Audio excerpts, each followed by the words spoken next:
was here, I was working in Diesel, I'm watching Manop and Don C and like Happy and these cats like throwing parties, and like the play was easy, and then going to LA and I'm like, man, like let me just run this, you know what I mean? Our perspective is luxury if it's through the right, the most accepted lens, right? At Fear of God, we're just trying to create good on this product. Yeah.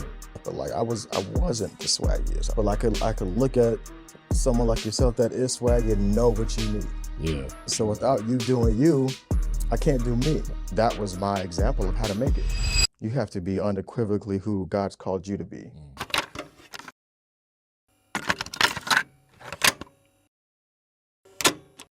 Excellence.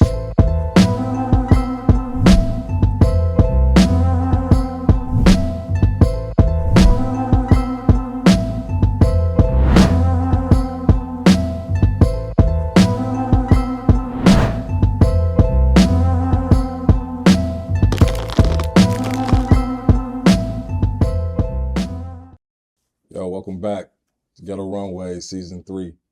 We appreciate the love as always. Please like, comment, and subscribe. It's important. We just need it. It helps the page. It does us a service. Twin, what's up, brother? Man, what's going on with you, brother? Good, man. How are you? Man, we're feeling great. Today is going to be a great episode. This is, I want to say, 2 seasons in the making. Facts. You know what I'm saying? And look, so we got a member with us today, Yeah, man. man. We got a member. This is a guy we actually saw from, I'm not even say from afar. Yeah. Like we was checking it the whole time. Whole wave. You know what I'm saying? The whole wave, and we saw it happen, and we're just so happy to have, I would say, one of the top guys right now in fashion. He's won many CFDA awards. Yes. And let's just get straight to it. Man, we got Jerry Lorenzo. What's up, brother, man? How What's you up, feeling, y'all? man? Appreciate you, bro. Yes, sir. Thank you for having me. Good, man. Yes, Yes, sir. sir, man. Yeah. Get to it, too. Yeah. We got so much. I'm gonna say this even before, because like you said, man, we just from a fan's view, you know what I'm saying? I've been watching from day one, man. I told you last night, I got your first t-shirt, man. Just knowing and following your blog, you know what I'm saying? Yeah. Like, how you feeling first off, brother? Man, I'm feeling good, man. Hearing you say that too, man, and then coming home and seeing you and seeing some of my guys and, just being back here, and, every time you come back, it feels like full circle, but like the circle just keeps getting like, deeper in some type of a way, right? Where every time, you go and do something and come back and you start to see the fruits of where you started and the fruits of your relationships and all that stuff. So yeah, man, it's just been love, man. I'm happy to be back. Yeah. So I always like to ask guys about the plan. The designers we meet, people who we've seen elevate. Because we remember when you worked at Diesel in Chicago. Yep. And for those who didn't know, like your father was the manager of the White Sox. So we were always like, why is he working? That was our thing. Like I can easily explain that. It's like, why is he working, right? Because we don't know. We just like, oh man, they good, they got it. Why is Jerry working, right? We weren't good, man. Right, okay. And that's which the blessing for me is my dad didn't get back to the big leagues until, I was in college, because when he got the job at the White Sox, I was already a fan. Right. And so I grew up, basically, in a minor league household, check to check household. You get a job as manager of the White Sox, you ain't making that type of bread. Right. You know what I'm saying? I still got to be able to take care of me, and so, we didn't really have it, you know what I'm saying? So I had to work, and I was going to grad school at the time while I was, during the summers, working at Diesel, and then after I graduated, grad school at Night Loyola Chicago, Exactly. working at Diesel during the day, and Okay, so speaking of Diesel, because we had Don on the show, and he mentioned that's where he first met you. Yep. I would say that's probably where I first met you. Like through some mutuals, and there's Jerry works at Diesel, and then because I always felt like, and I tell the story, and maybe I'm wrong, but I felt like that denim jean with the zipper is what kind of popped. But we talked beforehand, and you were like, well, I had this, I had the hoodie, and I remember those pieces. Yeah. But I think that moment, when you came out with that denim jean with the zipper, Yeah. and Yeah, he wore it during the Art Yeah. Fest. You could draw a line from, Right. yeah. And I was like, damn, he already, like, this guy had a plan. Yeah. So was that the plan? It wasn't the plan, Okay. but it was, I mean, working at Diesel Chicago was just like, it was so amazing for me. You know, I found out so much about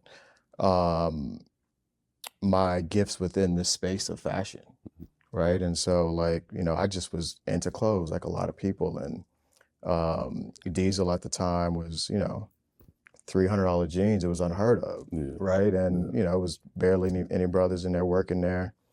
They wouldn't let me on the sales floor. I started in the stock room. You know, a year and a half later, by the time I got on the sales floor, like everything just started kicking. You know, somebody would walk in and I would know exactly what they were looking for, what to offer them. And I just had a knack for understanding what people wanted and then what would look good on them. And how people want to feel. Right. You know what I'm saying? And like I just really understood shape of jeans. Exactly. You know what I'm saying? Okay. And all the different shapes and, you know, silhouettes that we had, there was always something I wish I could have done to something. Oh, I wish this jean had this or that or that. You know, fast forward all the way to speak, you know, when I went to, you know, the jeans that we first did, our second collection, yeah, man, I just knew exactly what I felt like did not exist. Exactly. You Okay. know what I'm saying? Like I knew from whether it was from working and shopping and not being able to find what I want, I was like, I gotta design it, not knowing that it was going to turn into what it is now. But the conviction was strong in terms of like what I want to say, like just doesn't exist. Because to your point, Zoe had probably 300 pair of jeans, right? I was at his crib one day, and like we was just, you know, we was just hanging out, and I was at his crib, and so we know denim. Mm-hmm. Yeah. And to your point of what didn't exist, that was key. That zipper changes everything. Yeah. Because now you can wear it with the Chelsea boot, You or can you can wear it with the sneakers. With the sneaker, the sneaker swag it out, exactly. And yeah, beforehand, Zoe, that shit didn't exist. No, I didn't. I mean, and even before the jean, because before the jean was the tee, right? Yeah. Long tee. I got your very first tee, man. I want to say I paid like $135, something like that for it. I remember doing some styling with the interns, and they had a budget, and I'm like, yo, y'all gotta get, you know what I'm saying, these pieces to go into your joint. Just because with the lay, you know what I'm saying, I'm heavy. Twin to tell you, I got a heavy, really, really heavy, strong Rick Owen background. That's how I caught you a while ago. Alan from Upscale Hype. Yep. He posted one day, like, shout out to the Rick Owen Kings. He shouted me out. He shouted you out. I had already knew.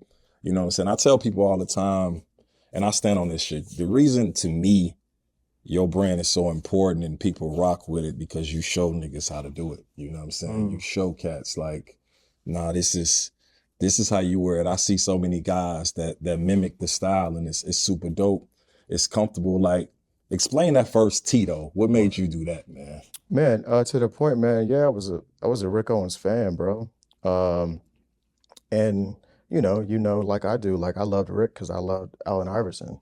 He took a Allen Iverson proportion and, you know, made it luxury somehow. Yeah. You know what I mean? So it's like, like our perspective is luxury if it's through the right, No doubt. the most accepted lens, right? So, you know, from the long draw cords to the way the shorts were like cut off and raw and the long tees. And so I was either shopping, there was a brand like an American Rag that had like a longer V-neck. And so the Rick tees were a little feminine for me. Yeah. Okay. And then there are some other tees, but the V's were messed up. Yeah. But they had the length was right. And I just couldn't find a long tee that like felt masculine. It was light enough to like go under something, but was like significant enough if I wanted to wear it as just the tee I could. Yeah, 100%. And then again, like, you know, the Rick tees like super hug your biceps, chest, and like, you know, and so I wanted it somewhat like, you know, looser fitting. And so like, I just wanted to make the perfect long tee, you know, that I could that I could wear and feel like me. Exactly. You definitely did that, bro. And again, that came from me, like, you know, again, loving Rick, but Rick wasn't just, you know what I'm saying? Right, yeah, It just, yeah. you know what I mean? And it was like, and it wasn't like, you know, it was like, no, and it was not like it had branding on it. Yeah. So it was just like, it's just the perfect t-shirt, Yeah. you know, and either you understand it and respect it or you don't, but it wasn't trying to be anything other than just this perfect solution. No, I mean, So- you nailed it. Yeah, so now to play off what Zoe was saying about you showed us how to do it. You showed people how to wear it. You also, when you moved to LA, you created a lifestyle, I believe, for it. You know, I think you kind of set people up with the with the gravestone or whatever. Like we would sit here, we would It's so love. funny, man. It's like if you could tell the story in the way, like, man, you had a crazy plan and strategy. It seemed like that. But it's like, no, it's like the lifestyle, Yeah. like informed what I was making. Yeah. Right. You know what I'm saying? It Right. wasn't like I had the club to show the fit. Yeah. I was just in the club. Yeah. You know what I'm saying? I was in the club, I was throwing parties, and my thing was I never wanted to show up to the club like I put a fit on to go to the club. Right. Then so I wanted to look like maybe I had came from the gym, but you know what I mean? But threw a flannel on with my sweats, but I wanted to always look like real effortless, right? Yeah. You know what I mean? Yeah. Because at the end of the night, like I was working at the club. Yeah. I wasn't trying to get a fit off and like, Right.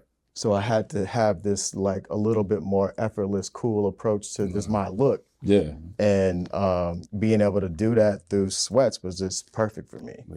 And then, you know, again, mixing that with like a flannel and then making it feel a little elevated if I had like some layers underneath or something. But so, yeah, I was blessed to kind of, to your point, have the platform and also having to get dressed 5 nights a week, throwing parties every night. Yeah. Like I had to be able to like, you know, come up with, Yeah. you know, what would this look be? It ain't the same exact look every night. Right. You know what I mean? And in doing that and toiling and the 10,000 hours, I feel like I landed on a perspective, right? Yeah. And that perspective, again, is informed, blessed to had gone to FAM, had started my life in California, you know, South Florida, spent some time in Chicago, and like, you know, blessed because of my dad's career that I was able to touch so many things.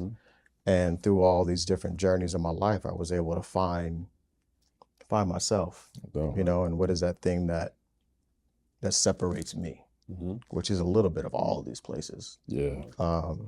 But, you know, again, being able to be blessed to be able to take all of those things and hopefully say this one consistent thing. Yeah. Let's touch on that, man, because let me tell you what changed me with you, and this is how I really what really got my friendship tight with Twin. Twin and them had a birthday year. You know what I'm saying? I don't know what year we're gonna say what I year. know y'all the turn. year, but yeah. They like, yo, we going to LA for my birthday, man. I'm like, man, I can't go. I ain't got no money. Flat out. You know what I'm saying? They like, just get there. And we do the rest. And that wound up being probably one of the best trips of my life, being in LA.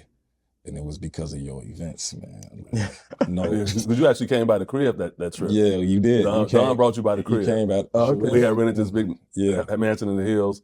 Zoom was there. Everybody. Yeah. Tim, everybody was there. Yeah. But Don had brought you by the crib. That trip changed my life. You know what I'm saying? I got my first pair of double RLs that weekend. You know what I'm saying? It was just such a vibe, man, with your events. Like, But you could see it was the same thing that like Don and Manop are doing here, right? It was just like, I was here, I was working in Diesel, I'm watching Manop and Don C and like Happy and these cats like throwing parties and like just like directing culture, you know what I mean? And the hustle, you know what I'm saying? And it was like, the play was easy, and then going to LA and I'm like, man, like, let me just run this, you know what I mean? And being able to, you know, throwing parties and like, you just, you know, again, like I just feel like I couldn't have orchestrated all the things that prepared me for what I'm doing now, you know, and you know, God will use everything that you've been exposed to, that you've been through. And it was just like, yeah, you could speak to the parties and then Chicago, but that's like Happy, that's Manop, that's like, you know, late 90s, like There's nothing like that, right? Yeah. And so like, Nothing. and then you went and you experienced it, and you probably was familiar with it because it had a little Chicago to it. It Big did. Sean When it was Mac DJ'd LA. that night Yeah. too. But it's still, even because those are the bros. Shout out to Manab Don, Yeah. Happy. That's the bros fam. Talk to him daily. But it was like being in LA, man, it was just the look as well. Like you may have got influenced and took that, but the ambiance, the look. Yeah, the we're not gonna tell feeling people who was at our man. table. Like, Man, our table was insane. It was like, insane. Like, you couldn't get that. Then here you for went real. extra crazy for us. Like I got No, Chicago it's in the building, obvious. man. Yeah, Yeah. it's obviously LA people. Right.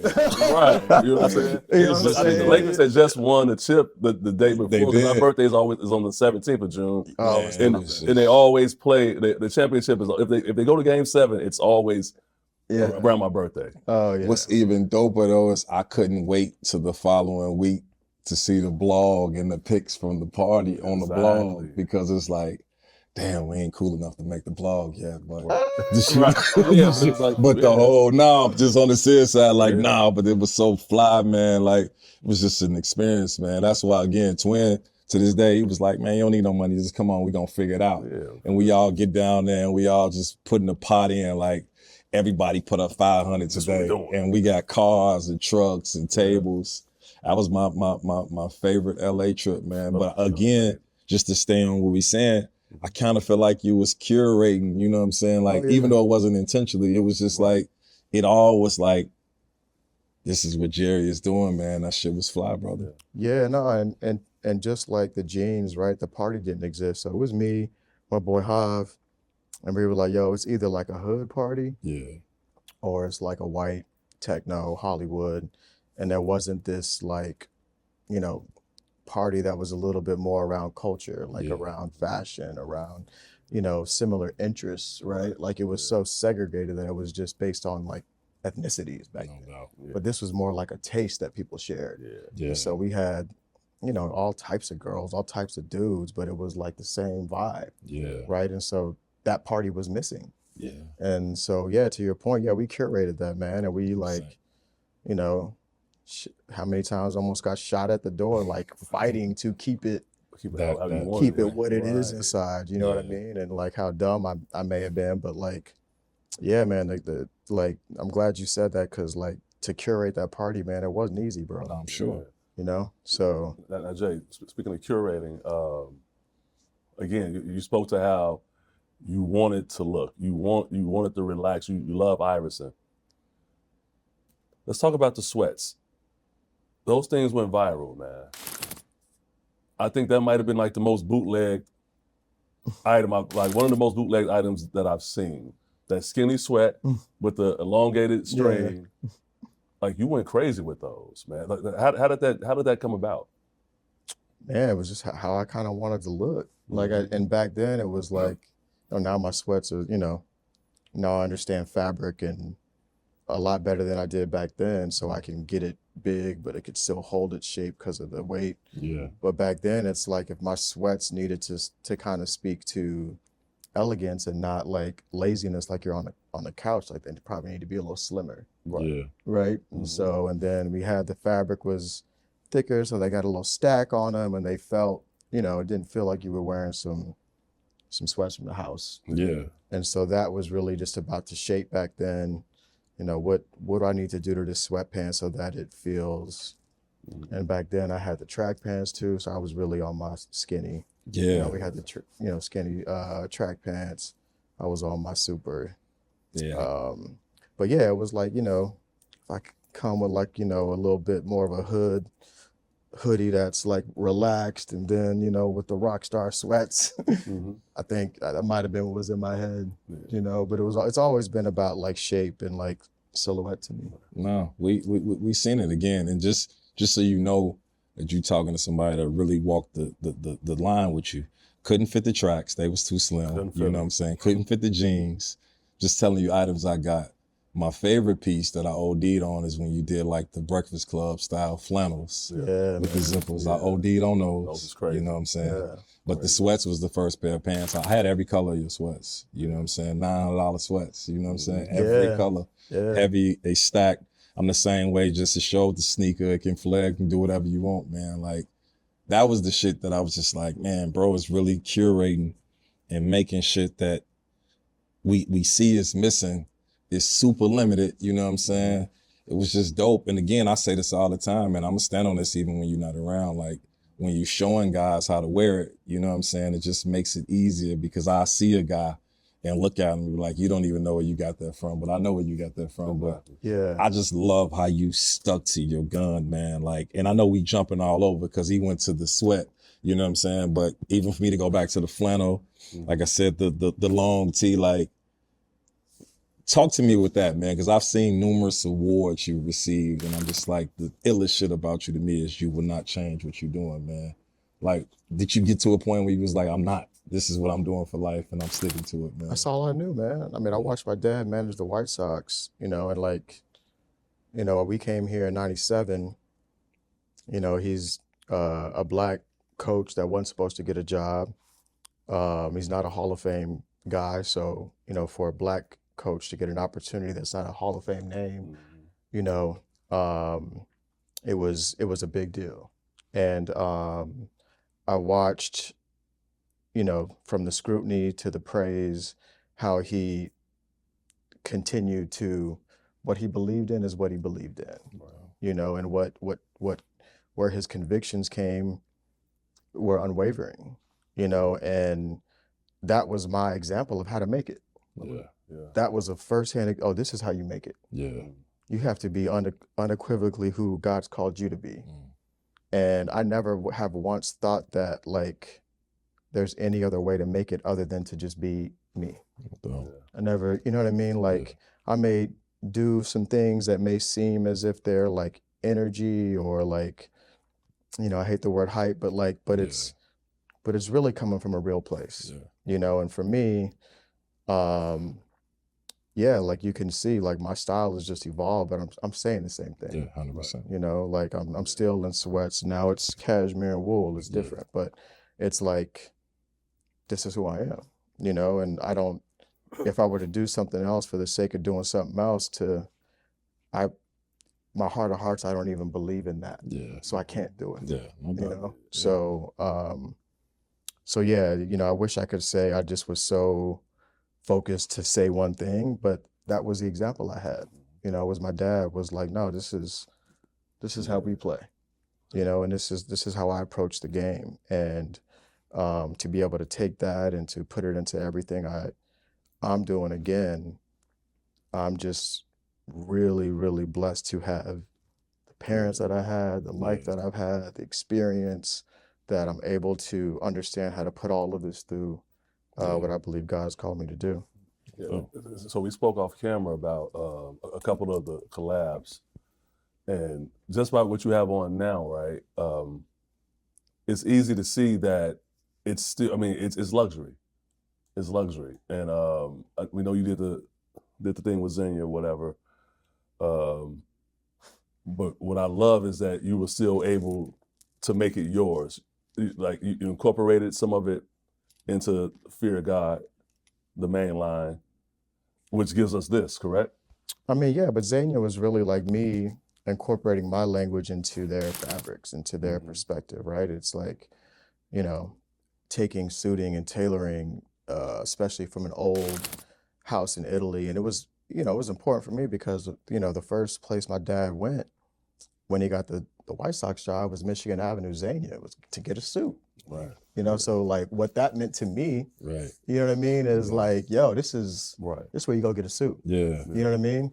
And so it wasn't fashion. It was like, nah, Taylor, like Michigan Avenue, we going to get a suit. And so I had an emotional connection to Xenia, and then obviously studying, understanding how there are fabrics first before they went into tailoring. But it's a very old generational way of make. And so when I was in there, you know, trying to, you know, say, hey man, no, the shoulders got to be more generous. Like it's too tight. You know, you got to open it up. And you know, the reality is I'm like fighting them to do my proportion. And that was hard for me to fight a company in trying to just serve them. Yeah. And so after that first collection, obviously it's their fabric, it's their craftsmanship, but it's my perspective. Um, I was like, man, like I just need to know how to make it because my perspective can live through anything. Even though I had never done tailoring before, I had a point of view on what it needed to look like. And so what how the fabric should feel and how I want the person to feel. And so after I did the first collection, I just knew I didn't need to do anything else. And then after that, you know, their collection started looking like the one they didn't want to happen. So then I was already in my feelings like, you know, it's so hard to work with y'all. Now y'all doing what we Don't did. you know Doing what I'm we saying? told y'all to So and that further gave me the just encouragement to just like, yo, do my own thing, you know. And so really what I took from that was just, you know, learning different categories. do. Okay. No, let me ask you this. I know we jumping. You know the brand that you dealing with now, you know, who you rock with, you know, the Three Stripes. Can you speak on the other brand at first, when the first shoe you did? Speak on everything. Yeah, well, let's talk about that shit, because it's another shoe I had of yours, you know what I'm saying? This the Fear of God, I don't know what it was called. I bought it from RSVP, man. It was hard to get. I remember, shout out to Emery. Emery had to get a few pairs for his nephew. But I got the shoe from RSVP, man. The Nike, was that considered a basketball shoe? Man, they all have been, you know, like, yeah, like they went to Nike, Virgil had just did the 10. Yeah. And they, you know, hey, we want you to be the next to do the 10. And I'm just like, listen, I can't do the 10.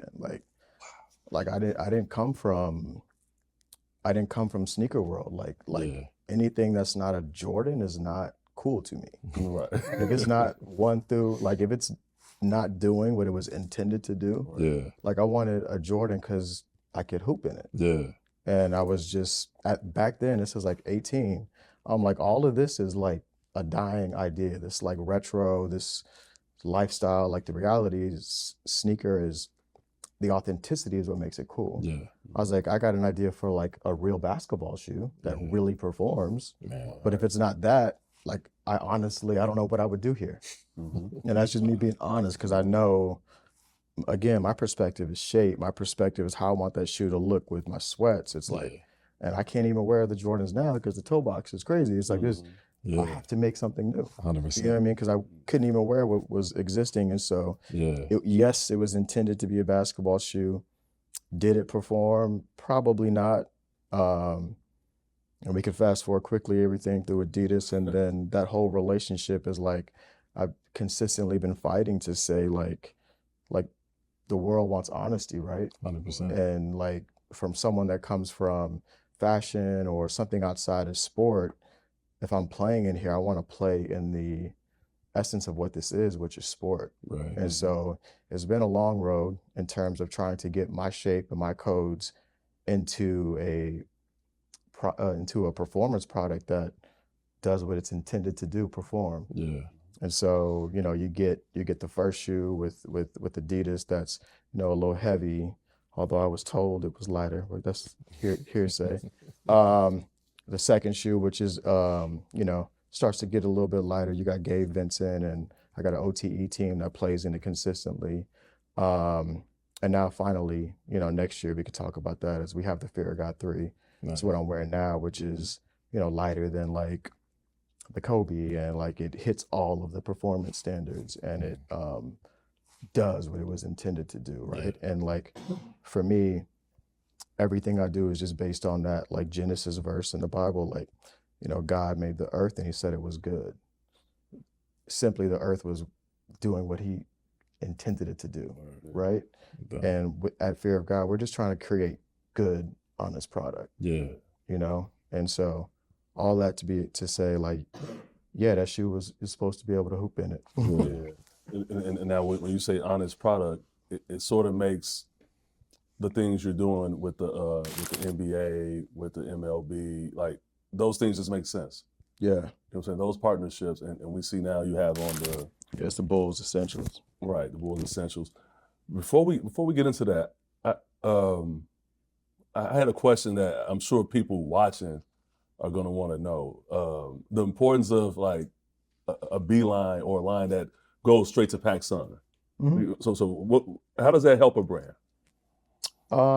in all honesty, I thought it hurt a brand. And Okay. so, when we first did it, it was FOG, it was fog, and it felt dishonest, and I felt like a watered down version of Fear of God. And I was like, I can't. This is something about it just not right. Okay. I had a heart to have something accessible, right? But coming from fashion, I knew accessibility needed to be aspirational. Yeah. And I was like, this needs to be more like positioned as a brother to Fear of God, Right. like something you wear with it, like not something you wear instead of, Right. or because you can't get. Right. And so we changed the name to Essentials, and that in and of itself is to me somewhat of a new proposition, like being able to buy into something that you wear with something luxury that doesn't feel like it's less than or like it shouldn't go with it. And so yeah, I didn't believe in the sustainability or long-term growth of like a diffusion, but I do know that the way that I dress is not all luxury. Okay. The way that I dress is not all sweats. Like Right. I'm always a little bit of everything. Mm-hmm. And so I've been trying to find a way to, if I want to wear sneakers, like what is that honest thing? Yeah. If I want to wear sweats, what is that? They don't have to be like cashmere sweats. You know what I mean? They don't have to, Yeah. cost $1,000. If I want to wear luxury, like what is that? And I think to me, that's that is the magic and the permission that I believe gets me up every morning, because I feel like, narcissistically, like we are the one brand that can speak honestly across all of these categories. Yeah. We can have an honest conversation in sport. Yeah. I can have an honest conversation with Major League Baseball, with the NBA. I can have an honest conversation in Nordstrom's with Essentials, and the hardest conversation, which is luxury. I fought hard enough to be able to have a conversation there. And so I think that is the separator of who we are, and that is the uniqueness to Fear of God that I feel I don't know any other houses that have that ability. Is it so honest because the fact that you are the owner? You know what I'm saying? The fact that, usually just studying the game, usually at a space where you are now, by now it's multiple partners and other people own it. You know what I'm saying? Let's speak on the fact, like I've read this and saw this before, that you own your brand. You know what I'm saying? And is it still at the point where it's 100%, everything is ran off your mind on what you believe it is? I mean, 96% of it's mine. Yeah. And I have a team. Yeah. But at the end of the day, like, my calling is to have a vision, right? But it takes a team to bring that No doubt. vision to life. But also to your point, like, owning your conversation frees you of compromise, No doubt. right? And I have the luxury not to compromise. And so I'm going to continue to fight for our product to be the best that it can be based on the resources that we have. And I think that's why you can collaborate with an Adidas, or you can collaborate with a Zegna, and the product may not land exactly in the best place, just because fundamentally, like, you're both set up to answer to two different things. Right. Like Zegna, fundamentally, you answer to a board of directors and Exactly. and a revenue goals, et cetera, like Adidas, et cetera, like what you answer to fundamentally is just different. Yeah. What I answer to is God, as just an independent owner, right? And that may change, as I'm gonna always answer to God, but like, as I bring on partners, that may change over time, but I have the luxury to say, actually, no, let's work on that a little bit longer. Like, that's not where it needs to be yet. And a lot of these companies don't have that. No. And so maybe the product comes out quicker, or maybe, again, what they're answering to, or what their intentions are, are never exactly quite lined up, right? And it's like, the pure intention of Adidas to say, hey, Jerry, let's come on and go do basketball. Let's do it different. Yeah. That's the same intention. Yeah. Um, but the reality is I'm going to go 100% in that. We're going to do it different. We're going to do it different. And this is not just design, aesthetic. Yeah. This is products. This is franchises. This is how we communicate. Yeah. This is, this is not just a look and a feel. It's a go-to-market strategy. Yeah. You know what I mean? All the way down. It's a real different thing, right? Which to them may have been just, oh, we just wanted to look different. Yeah. And so,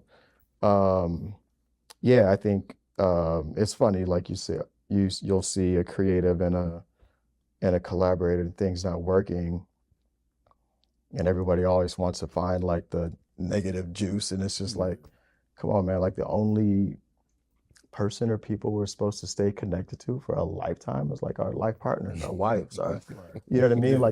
Like how many friends, you know what I mean? Like, right. Let alone a business relationship with so many different elements. And, sometimes things just run its course, and it's actually cool. It's cool. And then honestly, I also think that brands, you guys look at things from two different perspectives.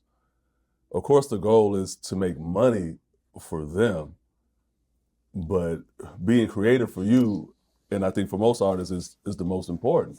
You definitely want to make money off of your vision, but they're like Adidas or whoever, they're looking at it like, well, we've been in this business 100 years.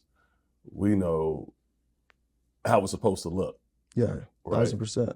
And you're saying, yeah, but I think it can still get there if we do it this way. Yeah, which may require time, which they may not have the luxury to have. Yeah. Right. And so, but I'm also clear that Fear of God requires money and resources. And I went and got my master's in business, and I'm blessed to be able to look at things creatively and like from a practical standpoint. Like, I know that I can't continue to stay independent unless I have revenue to do that. Absolutely. Right? And so how am I making money consistently, honestly? Yeah. You know what I mean? That gives me the luxuries and the freedoms to do some things a little bit more, unorthodox, a little bit differently. And it is a balance that's different for everyone. Yeah. And I've had my own struggles coming up, watching all my peers, all these off-white stores opening up. I'm like, golly, like, you know what I'm saying? It's like, you know what I mean? It's like, when am I ever, you know what I mean? And it's like, we all have our issues with comparison and like, you know what I mean? And because that's something I had that's something I had in the chambers though, about the freestanding stores. Again, Off-White, we've seen dozens of them all around the world. Fear God. Is it 2026, man. Okay, right. So is that a plan? Yeah, it's always been a plan, but it's also a product of me being like independent, man, and like and still being in the weeds of every single collection, still being in the weeds of every HR issue with 100 plus employees or our team members, and trying to build the brand, and it's just so much that can be done, right? Right. Yeah. And so again, like everything has happened for us organically, so to speak, through time. And I'm blessed that we're still in a position 12, 13 years in to be able to open retail, where a lot of brands maybe don't make it this far without retail. And I really feel as if once we get that, that'll really be like the first year of Fear of God, right? Yeah. Being able to walk in and like experience the world like head to toe, and like fully understanding how all of these different pillars and categories live together. And so I'm super excited for 26, and finally having this like house where the world can walk into and say, oh, it's clear. Yeah, you don't operate off a real traditional fashion calendar either, do you? You know, I hadn't for a while, like, you know, second, third, fourth, all the way through like eighth collection, you know, were off calendar, and those were a product of me learning in front of the world. Yeah. You know what I'm saying? I'm self-taught, so like Mhm. you could see how the collections have improved because I've been learning in front of the world, and then just like it just took longer for them to come out. Yeah. But also my very first collection that I took to Barney's in a duffel bag. They're like, hey, we're not buying right now, but we'll look. Yeah. Um, and they bought it immediately. You know, it was off season, and so that just told me, Yeah. oh, you just have to have something good. That's You it. know what I'm saying? So it doesn't necessarily have to Wow. be on season. And so I've been able to live with that for a while, but the reality is once you get to a certain place, you Yeah. have to have some consistency in order to keep the revenue coming to make what's next, Yeah. you know? And so um, collections are coming more consistently now. And that's just a product of like, okay, which part of the game are we going to give into now that we understand is necessary for us to continue Yeah. to be in the space? So, how important is having a shop or like a home base in Paris? Because we see you overseas all the Yeah. time. Like, does that help to create it? You know, like, Yeah. okay, Yeah, so we've been in Milan for right after the Zegna that you mentioned. Okay. Was that 5 or 6 years ago? It was COVID, so like 5 years ago, I opened up a studio in Milan because, you know, from tailoring to knits and you know, we were already doing footwear in Italy. I knew I needed to be there in order to make the product that was like the product that I was touching and feeling. And so we've been working out of Milan for like the past 4 to 5 years on like our luxury, our mainline collection. And then we moved to Paris recently. And that's now because our showroom is there. And when I was working in Milan, I was visiting all the different factories in addition to having our own space. But now that we're in so many factories, the factories kind of come to us, and I don't have to go to all the factories. And Paris is just a more central place, and to your point, just a way more inspirational city. yeah, You know, you could walk outside and, you see, you know, be in the Marais and, you know, catch some swag or just catch something where Milan was really just about making craft. Yeah.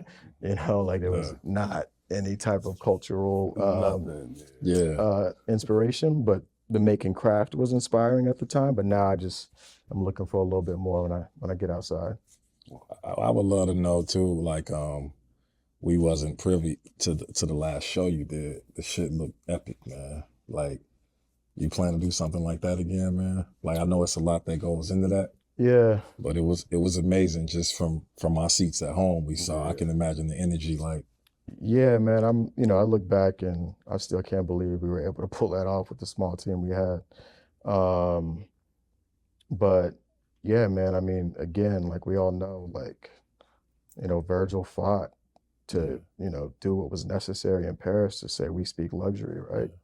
And I just feel like my calling is, you know, I'm a different fight. I'm like, you know, saying, hey, we could be luxury and be independent. We could be luxury and be in LA. Like we don't have to put our perspective against a European backdrop for it to be no doubt. considered luxury in doubt. fashion. And so it was important that I did that in LA, you know, where a lot of the ideas were from, and you know what I mean? And it was important for people to see beauty, our perspective in our own home, Yeah. in my opinion, Yeah. you know? And so, and at that time, like, again, you know, I hadn't had a show, don't have retail, you know, there are a lot of things that I'm fighting to say that that I had yet to do. Yeah. And so I was like, man, no, I just felt like I had to do this show. And I really, really had something to say. Like the soundtrack Yeah. is a story in and of itself. You know, the playlist was done before the show, you know what I mean? It just goes all the way from, you know, this bitter earth and strange fruit and, you know, us as Blacks and coming here and from picking cotton to hanging from trees and Yeah. what comes from the tree to the luxury now to pick cotton and fabric to make your own thing and the beauty that comes from that and Yeah. like everything in between, right? And that was like the story of that show. And I couldn't have said that in Paris. You know, Yeah. I had to say that in LA, in front of people that I know that can't get to Paris. Yeah. You killed it, brother. That shit was amazing. It was amazing. And Sample's one of my favorite artists too, man. Oh yeah, he smashed I've it. seen him perform a few times, so Yeah. I love it. What's this right here we're looking at, man? Oh, this is the D Rose, man. This is you know, I don't know how much time we got. We got but time. We got time. Your show. so we can really get Chicago on this one. So as a part of like my relationship with Adidas was like, you know, it was called Head of Basketball or whatever. And so I was like, yo, like same thing we're doing with Fear of God, you know, this new franchise, we should look at the other partners and like instead of athletes, let's create these franchises. And I was like, let's go to, you know, we should go to Prada and, you know, let's create a basketball franchise. And in doing that, I was like, yo, you know, when I was working at Diesel, late 90s, the Prada store had opened up over there on like Rush. And, you know, so much was happening culturally, like the Jordan 13 or 14 wasn't as D-boy cool as the Jordans beforehand. Prada, you know, opens up, they drop the America's Cup, and now you're seeing cats. To me, that was the new Jordan. To me, that was the first luxury sneaker. To me, that was like, it did what Jordans used to do for us, right? And so it had cultural resonance to me for like what it did in our communities and also like what that shoe meant. In fashion, I was like, we should build a franchise around this America's Cup or whatever that shoe is called, whatever. So we designed a shoe and presented it, and in short, it just felt too much like a Fear of God shoe that they passed.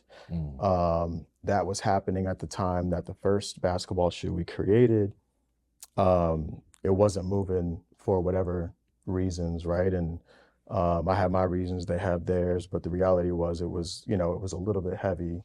And so they, you know, the investment in what they had in our program started to change. And this was the shoe that I had put time and energy against. This was the closest to being done. So then I was like, man, let me just change the outside, you know, because if you look here, it looks a little bit more like Prada.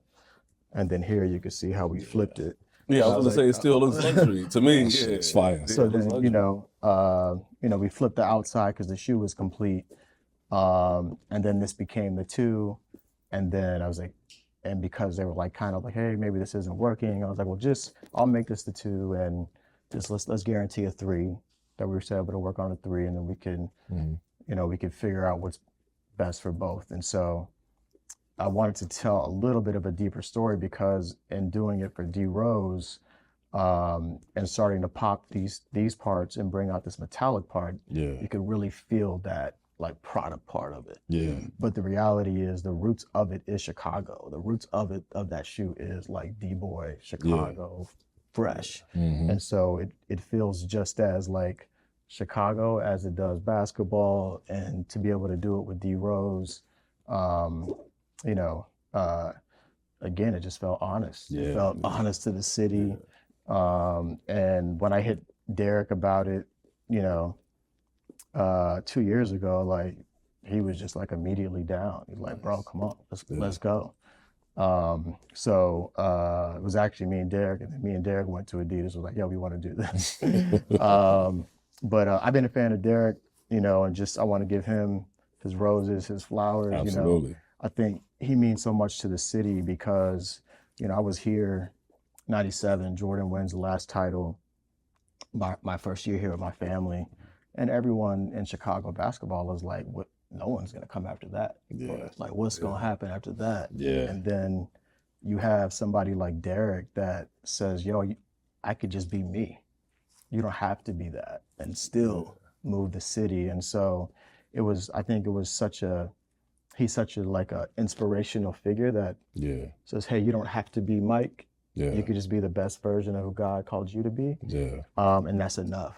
and like, you know, he's the most humble, like Man, super humble. he's It's just the scary. coolest. Yeah, he's the coolest cat, man. It's like he represents everything to me that like Fear of God strives to represent. Yeah. And so to be able to do this with him, and kind of end here, is poetic, and you know everything happens for a reason, and I'm glad the part of thing didn't work out because it led to you know this moment with you know Fear of God and Adidas and D Rose that I'm most proud of. You That know? joint is fire, bro. I needed it. So, Like, yeah, bro. Congratulations. That's the real man. story, No, and that's why it looks and feels like it does. Yeah, it's Nah, you nailed that, amazing. bro. Like, it's again too, just to even see your team with them. It's just an instant joint. Like, man, those is I fire. told him I wear 14. Man. I couldn't make the event last night, but I wear 14. So whatever. those These joints- like big as hell. What are No, these? this is 12. 12. Right. Jesus Christ. I'm sample size. So all these All are right. big. So yeah. Nah, them Them look shits like is fire, 16s. man. Shout out again, like you just said, to D Rose, man. That's an ill individual, man. Like the greatest thing. You said it well. Just after Mike, Derrick first year, man. He wore my clothes the whole year straight. No, not his first year. It's MVP It's year. MVP. Wow. He didn't wear nothing else but a whole year. Shout out to just his whole team. It's good to see him last night. And just the humblest dude in the world, man. Yeah. Like he different, man. But this shit is fire, bro. Like these are crazy. The different laces, options inside. Like, man, Yeah, the red. Yeah, I noticed a lot of people put their red in. So I was nah, like, they fire, bro. I saw him last night. You know, a lot of guys had him looking good last night. I see this. I see what y'all doing, man. Look, a high top, a super dope. Look, it's crazy. Yeah. And to speak one more time on these that you got on. Yeah, so this is 3, man. So this comes out, you know, unfortunately. Show them the shoe. I don't want to mess your joint up, but show them the shoe, please. I don't know what cameras is at. Yeah. But, No doubt. you know, this comes out, unfortunately, like after our Adidas relationship, but it's still a shoe, obviously, we created together. Yeah. This will be out like in February. Crazy. And to me, this speaks a little bit more to the promise of what we said we would do together when we started, right? Like, Yeah. you know, luxury perspective on something that truly performs. This is our best performing on court for sure. It's low, it's light, Yeah. Crazy. and looks fresh with sweats. That's So, what you you know, do. it checks all the boxes. I give you that, Jerry. You the king of creating for the occasion, but still keeping it where we can everyday that shit and make it fresh, bro. You the king of that, man. Oh, thanks, man. Nah, because definitely, like I say, I've seen you win so many awards, and I feel like the wardrobe is still, The same. it's the same. Yeah, man. You don't change it up. It's dope. It's the same. Like it's slick. You know what I'm saying? Like every time it's something different, but we already know what to, like we knew. Yeah. Like this what he doing, man. Jerry gonna do Jerry. Yeah. Yeah. And, man, so it'd be funny, like when you be in these rooms and these places, man, and you see guys that you know, but you see how the world treats them. Yeah. Like we were at when Law won his CFDA award a couple years ago. Mm-hmm. We were at a small little joint in New York. I Mhm. hollered at you there. Me and Susan went, and man, just to see the way that people treat you guys, man, is amazing. And sometimes I have to, you know, I hold back and I'm like, we got to treat the people like we got, even though we know these people, we got to treat you, Nah, man. you know, because again, I never like to discount who you are and who the guys have become. I never like to discount that. Like I try to hold you where everybody else holds you. You No, know, I mean, because I've always seen that. We Anyway. appreciate the flowers, man, and like to be honest, like I mean, maybe the word treat, but like it's hard to be in them rooms and like feel that as honest. So it's Right. also weird on me and Laws. You know what I mean? We go in the rooms and we're, to your point, treated differently than we haven't been the rest of our lives. So it's weird. Right. You know what I'm saying? So Yeah. it's, you know, and so to be, you know, around us and to, you know, to have these open, honest conversations and, you know, just like brother to brother, like, yo, man, like I appreciate what you did and I see it, like that means the most because it's like we're also fighting for us to see us as luxury, for us to see us as aspirational, right? And so many times we've been kind of programmed to look outside of who we are to say that, right? And so I'm more encouraged by the fact that it's us that are into what we are all doing. Yeah. And like that's enough. Yeah. You know what I mean? We don't have to be outside of us, and it's also normal. Yeah. Mhm. You know what I mean? Yeah. It's also like it is normal because we all know who we are and what we bring to this game. Exactly. We all know like it's us that in some way, shape, or form needs to touch it or transform it in order for it to be considered relevant, right? And Definitely. so like it shouldn't be a few of us that can sit here or sit in these rooms, right? And so Yeah. again, I'm just trying to do all that I can to be an example for not just myself, but for everybody. And it does go a long way to have these conversations, to hear from you guys and like, oh man, you was watching, man, and you Wow. like that means a lot, bro. Like more because it's like exactly like I'm putting that zipper there for only a reason that a few people Well, know. understand. You know what I mean? Definitely. And so for Yeah. to come back and hear like, yeah, you had to have that to do that. I'm like, Bro, we watched. you know what I mean? It's like you feel seen, you feel heard, you Yeah. feel Mhm. understood, and yeah, that's enough. So like, you know, this does probably way more for me than Yeah. you know what I mean, than vice versa. So I'm, you know, humbled, excited we could finally make this happen. No, man, it's important. One, again, super dope on the design side. You know what I'm saying? Super dope just with the aesthetics and providing a venue to display what you do. You know what I'm saying? Is outside of being fashion is corny. You're one of the most stylish dudes. You know what I'm saying? Like, I feel like the issue with our culture is we have issues walking up on a dude and just, it doesn't discredit me or make me feel no less telling you how ill you are. You know what I'm saying? Like, and I see it, and it's way even more important to support it because it's different to have a conversation with you. I can look you in your eye and tell you that I spent a lot of money, you know what I'm saying, believing in what you're doing. And what's even iller to that is now my nephew, to see him in Essentials and to see him and stuff, I'm like, you don't even know. You know what I'm saying? To have this conversation, just giving him, because he's in the fashion now, so you didn't hit a whole nother generation, you know what I'm saying? We just here to congratulate you, man. Like, it's super dope, brother. But it's cyclical, man. It's like, cause I say this and people laugh, but like I wasn't the swaggiest, I wasn't the coolest, I wasn't, but like I could look at someone like yourself that is swaggy and know what you need. Yeah.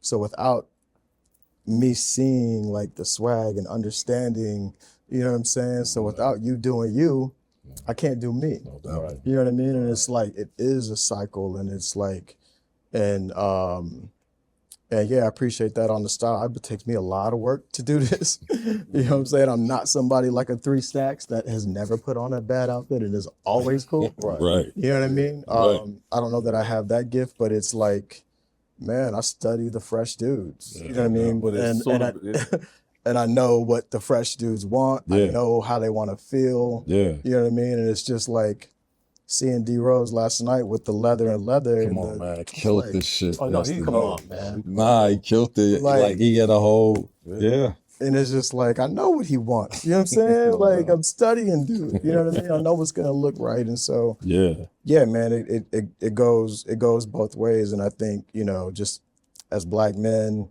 where we are now, in this country, in this moment, you know, it's just really important that we continue to celebrate each other. You know, and we don't have to like love and like everything that we do, but you know, what we do is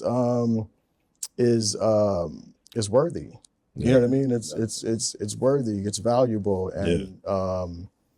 and yeah, I just think again, like during these times, man, these are some heavy times that we're in, where our contributions, our history, and all of these things are in danger of being erased. That we just continue to just celebrate each other for who we are. Yeah, definitely, and we definitely appreciate you. And you spoke on, before we get out of here, you mentioned something. You mentioned the end of the relationship with Adidas. What can we expect next, man?